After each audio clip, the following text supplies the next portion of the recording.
Bear's Magical Storybook. Hello, my dear friends. Gather around, because tonight I have a spooky story to share with you.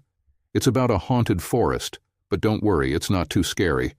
It's just enough to make your fur stand on end. Yay, we love your stories, Benji.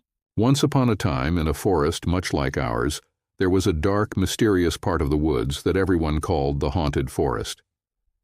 The animals whispered that strange things happened there, especially at night. What kind of strange things, Benji?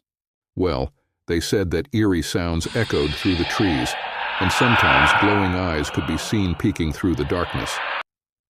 One night, a brave little rabbit named Robbie decided to find out if the stories were true. Oh no, Robbie, that sounds dangerous. It did sound dangerous, but Robbie was determined. He tiptoed into the haunted forest, his little heart pounding with each step. The deeper he went, the darker it got. Suddenly he heard a rustling sound behind him. What was it, Benji? Robbie turned around and saw two glowing eyes staring at him from the bushes. He was scared, but he gathered his courage and took a closer look. To his surprise, it was just a family of fireflies, their little lights shining brightly in the night. Phew, that's a relief. Yes, it was. Robbie realized that many of the spooky sounds and sights in the forest were just friendly creatures going about their nightly activities. He even made friends with the fireflies and learned that the haunted forest wasn't so scary after all. So the haunted forest was just misunderstood? Exactly.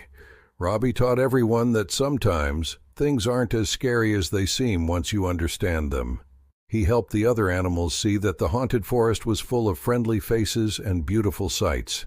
What a beautiful story, Benji. Thank you, my friends. Remember, bravery and understanding can turn even the scariest places into wonderful adventures. Now, let's all enjoy the rest of this lovely evening together. Please like, subscribe, and share with all the kids.